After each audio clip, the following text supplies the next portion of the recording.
बाहर का कचरा तो कोई भी साफ कर देगा, पर ये जो अंदर कचरा है इसको कौन साफ करेगा? कौन नगर पालिका ऐसी है दुनिया में जो अंदर के कचरे को साफ करेगी? कौन करेगा? कौन करेगा? बोले ये जब जहां बैठे हो पंडाल में, ये प्रांगण, ये नगर पालिका ही है, ये मन की गंदगी को साफ करने के लिए बनाई गई है। बाहर का प्रदूषण फिर भी रोका जा सकता है, पर भीतर का जो प्रदूषण है इससे कैसे बचोगे? भीतर का प्रदूषण बड़ा खतरनाक है। एसी में बैठे बैठे भी भीतर दूसरों के लिए गंदा भाव, गंदी भावना, ईर्ष्या, द्वेष, ये अंदर का जो प्रदूषण है इसको कौन सी मशीन साफ करेगी? कोई है क्या दुनिया में बनी है? बोले हाँ बनी है। आके देखो, सत्संग में बैठ के देखो, सत्संगियों से पूछ के देखो। सत्संगियों से पूछो तो बताएंगे कि भैया दुनिया में एक ही जगह ऐसी है। अच्छा, अब लोग कहेंगे ये सब बेकार की बात है ना, आप हमारे सामने मत करो। कहाँ गंदगी साफ होती है लोगों के मन की कथा सुन के? यहां से जाते हैं फिर वैसे ही हो जाते हैं। हम कहते हैं भैया ठीक है, यहां से जाके वैसे हो जाते हैं, मान लिया आपकी बात भी सही है, पर कम से कम जब तक 3 घंटे इस पंडाल में बैठे हैं, 3 घंटे दिन के, तो कम से कम भागवत जी ने हमको गंदी सोच, गंदी भावना से बचा लिया। यहां कम से कम जितनी देर बैठे हो, यहां तो मन यही रहेगा। क्रोध से बच जाओगे, ईर्ष्या से बच जाओगे, किसी से द्वेष करने से बच जाओगे। हाँ, एक आध कुछ ऐसे होते महापुरुष जो यहां भी दोष देख लेते हैं, यहां भी द्वेष लेके ही आते हैं। एक मैया आई कथा में, बोली कहीं आई थी दूर से ट्रेन करके, तो बोली मेरी कल की ट्रेन थी पर मैंने कैंसिल करा दी, अब मैं कल नहीं जाऊंगी, अब मैं परसों जाऊंगी। तो मैंने कहा मैया हमारी कथा आपको बहुत अच्छी लगी, लगता है, जो एक दिन और रुक गई आप। तो बोली हाँ, कथा वथा तो सब ठीक ही ठाक है, उसमें क्या, सब एक ही भाव होता, सब एक ही कथा करते हैं। पर जब मैं कल आरती कर रही थी तो मेरे कोने में जो साइड में खड़ी थी उसने मेरे को कोहनी मार के आरती छीन ली। अब जब तक कल मैं उससे आरती ना छीन लूँ तब तक ये जगह छोड़ के नहीं जाऊंगी। पहले मैं उससे आरती लूंगी और फिर परसों जाऊंगी। तो भैया कुछ ऐसे भी होते हैं द्वेष देखने वाले, वो तो कहीं भी देख लेते, पर कोशिश करिए, प्रयास करिए। यहाँ जितने भी हैं, वैसे भी बता रहे जैसलमेर छोटा सा ही शहर है, सबको चेहरा से ही जानते होंगे ज़्यादा तो आप, नाम से, चेहरे से। किसी से ज़्यादा प्रेम है, किसी से ज़्यादा स्नेह, किसी से कम है, आपस में सब जानकारी है। पर देखो यहाँ कथा में बैठो ना, तो अपना सारा रिश्तेदारी, सारा द्वेष, ईर्ष्या सब बाहर छोड़ करके आना। ये मंदिरों में भगवान की कथा में चप्पलें बाहर क्यों उतरवाते हैं? चप्पल उतारने का मतलब ये, जहां चप्पल उतार रहे हो अपना अभिमान, अपनी ईर्ष्या, अपना क्रोध यही छोड़ के फिर भीतर जाना, इसको संग मत लेकर के जाना। तो इसको यहां लेकर ना बैठे, यहां तो शुद्ध चित्त लेकर के हमारा मन ठाकुर जी की भक्ति में रम जाए, ये भाव लेके बैठो। मैं बार बार कहती हूँ, कथा का उद्देश्य कोई मुक्ति नहीं है, मोक्ष नहीं है, कोई स्वर्ग जाना नहीं है, कोई हम किसी लोक चले जाएं, वैकुंठ चले जाएं, ये सब कथा का उद्देश्य नहीं है। कथा का उद्देश्य बस इतना ही है कि ठाकुर जी से हमारा प्रेम हो जाए, ठाकुर जी से हमारा स्नेह हो जाए, हमारा लगाव हो जाए भगवान से। उनके बगैर हम रहे ना, हमारा संबंध बन जाए ठाकुर जी से। यही कथा का एकमात्र उद्देश्य है। और इस दुनिया में चाहे हमारे कितने बड़े से बड़े सगे संबंधी हों, रिश्तेदार हों, पर सबसे बड़ा संबंधी कौन है? हमारे जन्म मरण का सबका सच्चा संबंधी साथी कौन है? एकमात्र गिरधर, एकमात्र श्री ठाकुर जी। तो अब इस संबंध को याद दिलाना सत्संग का काम है। याद दिलाना भागवत जी का काम है। इसलिए तो जब जब हमें लगता है अरे भैया मन अब ज़्यादा माया में फंस गया, अब ज़्यादा संसार में फंस गया है, तो संत महापुरुष कहते चलो भगवान की कथा में बैठो। तुमको भगवान की कथा भगवान से प्यार न करा दे तो कहना, सुनो ज़्यादा से ज़्यादा। देखो 4 चीज़ बताई है शास्त्रों में, ये 4 चीज़ें बताती हैं आप इंसान कैसे हो। श्रुतेन, शीलेन, गुणेन और कर्मणा। जिसमें पहली चीज ही है श्रुतेन, सुनते क्या हो तुम, ये बताएगी कि तुम कैसे इंसान हो, क्या सुन रहे हो। बैठ कर के भगवान की कथा सुन रहे हो, संसार की वार्ता सुन रहे हो, या किसी की बुराई बैठ के बड़े मजे से सुने जा रहे हो। आहा क्या मजा है, किसी की निंदा सुनने में कितना मजा आता है। शत्रु की, दुश्मन की बुराई सुनो तो एकदम हृदय को तृप्ति मिल जाती है।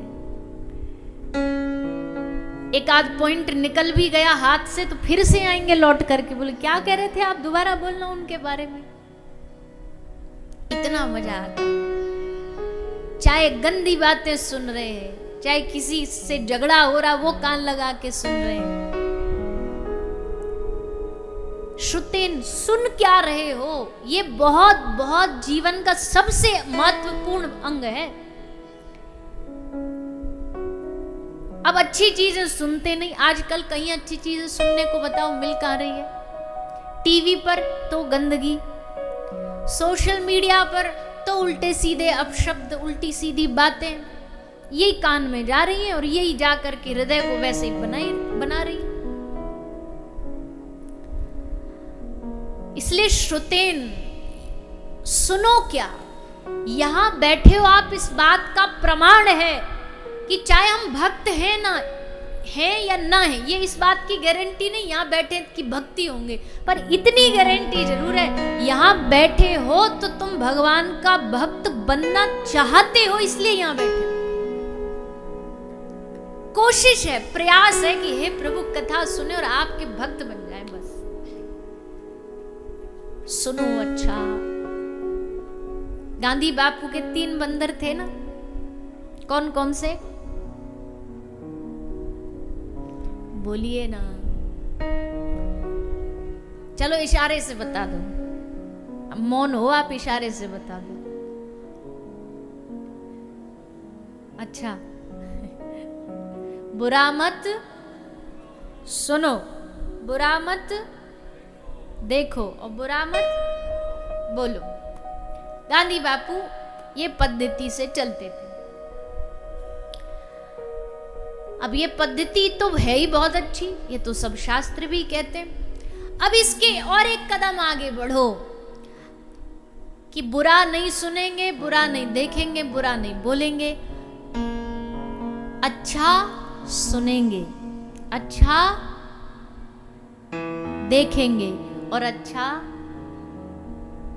बोलेंगे। इन चीजों का प्रयास करेंगे। चलो सारा जीवन पता नहीं कर पाए पर 7 दिन तो कर लो। 7 दिन का चांस तो है ना, भगवान ने 7 दिन का मौका दिया, कोशिश करो।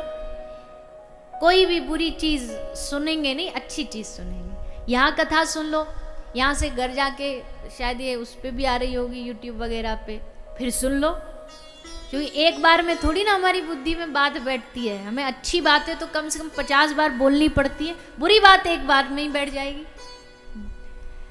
बुरी बात एक बार में बैठ जाएगी दिमाग में। जो याद करने न वाली चीज होगी ना, वो तो याद रह जाएगी, और याद करने वाली चीज पंडाल से निकलते भूल जाएंगे। तो घर जाके सुनो। फिर कोई और, आजकल तो भैया कोई भगवान की कथा गाने वालों की भी कमी नहीं है, लाइन लगी है एकदम। सब बढ़िया बढ़िया भगवान की कथाएं सुनाते हैं, खूब नाम प्रचार करते हैं। सबकी वाणियां सुनो, सबसे कुछ ना कुछ सुनो, सीखो, अच्छा देखो। अच्छे में क्या देखोगे?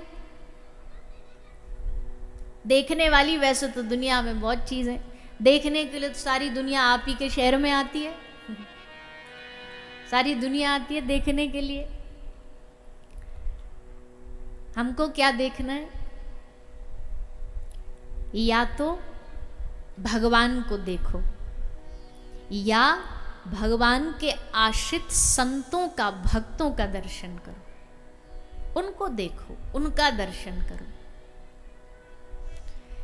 यहां पंडाल में बैठ के कथा सुनने का यही लाभ है। बोले भैया कथा तो हम घर में भी सुन सकते हो, पर घर में सुनोगे तो बस कथा सुनने मिलेगी, और यहाँ पंडाल में बैठ के सुनोगे तो कथा सुनने को भी मिलेगी और इतने सारे भक्तों का साक्षात दर्शन करने को भी मिलेगा।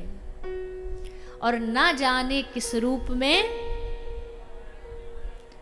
नारायण मिल रहा है, पता नहीं ठाकुर जी कब कहाँ कृपा कर दें, कब किस रूप में आ जाएं। दयानिधि नाम है उनका, कब दया कर दें पता नहीं। देखो, दर्शन करो, घर के अपने ठाकुर जी उनको रोज देखो, रोज उनका दर्शन करो, अच्छा सुनो, अच्छा देखो और अच्छा बोलो। अच्छा बोलने में क्या बोल सकते हैं? बोले देखो भैया हम और तो कुछ कर नहीं सकते, हमने किसी की बात सुनी थी, एक दो बार बोली भी है कथा में, हर आदमी को रोज, हर रोज, डेली, नित्य रक्तदान करना चाहिए। हर रोज रक्तदान करना चाहिए। बताओ कैसे?